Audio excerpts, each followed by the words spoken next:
കണ്ണാടിക്കൺമോളവും. മഹാഭാരതം സർവപർവ്വത്തിലെ ശകുന്തളോപാഖ്യാനമാണ് പാഠസന്ദർഭം. ഗാന്ധർവ വിധിപ്രകാരം തന്നെ വിവാഹം ചെയ്ത ദുഷ്യന്തൻ്റെ കൊട്ടാരത്തിലേക്ക് ശകുന്തള പുത്രനോടൊപ്പം എത്തുന്നു. ദുഷ്യന്തൻ ശകുന്തളയുമായുള്ള പൂർവ്വബന്ധം മറന്നുപോയതിനാൽ അവളെ കെട്ടവളെന്നും കരുതി ആക്ഷേപിക്കുന്നു.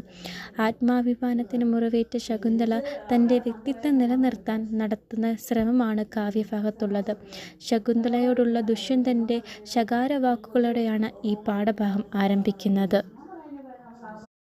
ദുഷ്യന്തൻ ശകുന്തളയെ ധാർഷ്ട്യമുള്ളവളെന്നും വഴിവിളിച്ചവളെന്നും സ്വർണ്ണാഭരണങ്ങളിലും മനോഹരമായ വസ്ത്രങ്ങളിലും മയങ്ങിപ്പോകുന്നവളെന്നും കുയിൽപേടയെപ്പോലെ അന്യനാൽ വളർത്തപ്പെട്ടതുകൊണ്ട് വളർത്തുദോഷമുള്ളവളെന്നും ആക്ഷേപിക്കുന്നു. ദുഷ്യന്തൻ്റെ നിന്ദവാക്കുകൾ കേട്ട് ലജ്ജിതയായ ശകുന്തള തൻ്റെ ആത്മാഭിമാനവും ശ്രേഷ്ഠതയും ഉയർത്തിപ്പിടിച്ചുകൊണ്ട് പണ്ഡിതോത്സലമായ ഭാഷയിൽ ദുഷ്യന്തന് മറുപടി കൊടുക്കുന്നു.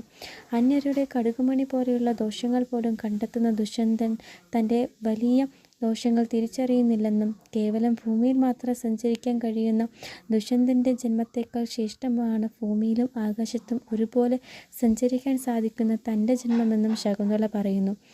മേരുപർവ്വതവും കടുകും തുടർന്ന് ശകുന്തള സജ്ജനങ്ങളുടെയും ദുർജനങ്ങളും തമ്മിലുള്ള വ്യത്യാസങ്ങളെക്കുറിച്ച് വളരെ തത്വചിന്തകമായി സംസാരിക്കുന്നു.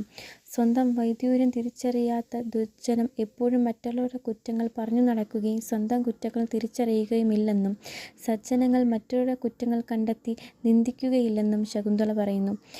തെളിഞ്ഞ വെള്ളത്തിൽ കുളിച്ചാലും വീണ്ടും മണ്ണിൽ കളിച്ച് സന്തോഷം കണ്ടെത്തുന്ന മദയാനയെ പോലെയാണ് നല്ല ആണുകളെ നിന്ദിച്ച് സന്തോഷം കണ്ടെത്തുന്ന ദുർജനങ്ങൾ എന്നും ശകുന്തള ചൂണ്ടിക്കാട്ടുന്നു.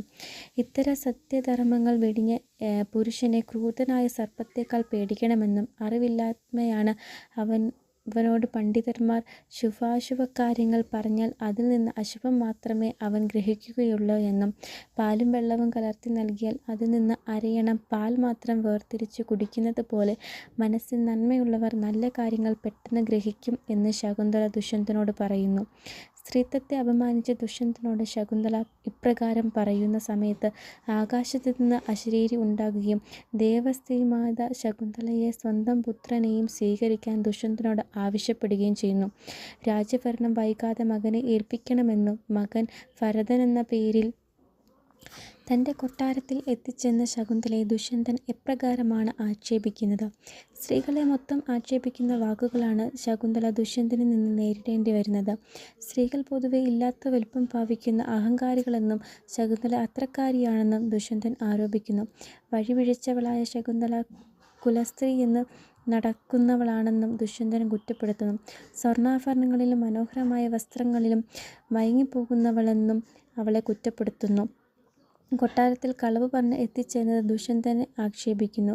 കടൽ കുയിൽപേടയെപ്പോലെ അന്യനാൽ വളർത്തപ്പെട്ടവളാണെന്നും ശകുന്തളയെ അതുകൊണ്ട് അവളിൽ വളർത്തുദോഷം ഉള്ളെന്നും ദുഷ്യന്തൻ ആരോപിക്കുന്നു. തന്നെ അധിക്ഷേപിക്കുന്ന ദുഷ്യന്തനോട് പ്രീതികമായി ശകുന്തള പറയുന്ന ലോകതത്ത്വങ്ങൾ വിശദീകരിക്കുക. പണ്ഡിതന്മാരായ ആളുകൾ പോലും അന്യരുടെ കടുകുമണി പോലെയുള്ള ദോഷങ്ങൾ ഉടനെ കണ്ടെത്തുകയും വലുതായ സ്വഭാവ ദോഷങ്ങൾ തിരിച്ചറിയുകയും ചെയ്യുന്നില്ല.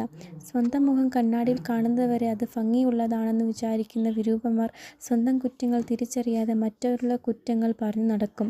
കുറവുകളില്ലാത്ത മറ്റുള്ളവരുടെ കുറ്റങ്ങൾ കണ്ടെത്തി നിന്ദിക്കുകയല്ല. തെളിഞ്ഞ വെള്ളത്തിൽ കുളിച്ചാലും വീണ്ടും മണ്ണിൽ കുളിച്ച് സന്തോഷം കണ്ടെത്തുന്ന മദയാനയെ പോലെയാണ് നല്ല ആളുകളെ നിന്ദിച്ച് സന്തോഷം കണ്ടെത്തുന്ന ദുർജനങ്ങൾ.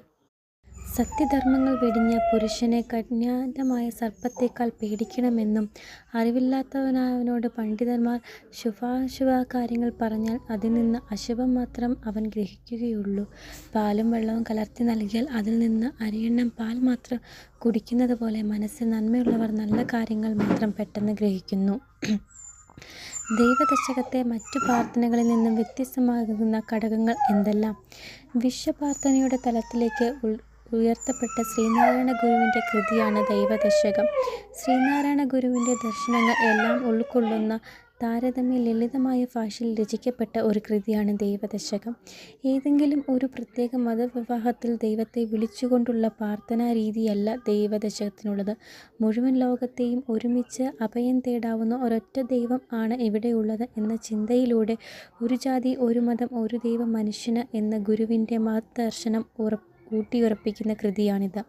മനുഷ്യൻ്റെ അടിസ്ഥാന ആവശ്യങ്ങളായ അന്നവും വസ്ത്രവും യാതൊരു മുട്ടും കൂടാതെ തന്നു രക്ഷിച്ചു പോകണമേ ധന്യരാക്കുകയും ചെയ്യുന്ന ദൈവസങ്കല്പമാണ് ദൈവദശകത്തിൻ്റെ ഗുരു അവതരിപ്പിക്കുന്നത്.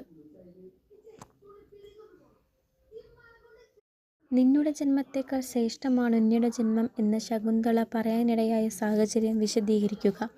എഴുത്തച്ഛൻ്റെ മഹാഭാരതം കിളിപ്പാട്ടിലെ സംഭവപർവത്തിലെ ശകുന്തളോപാഖ്യാനമാണ് പാഠസന്ദർഭം.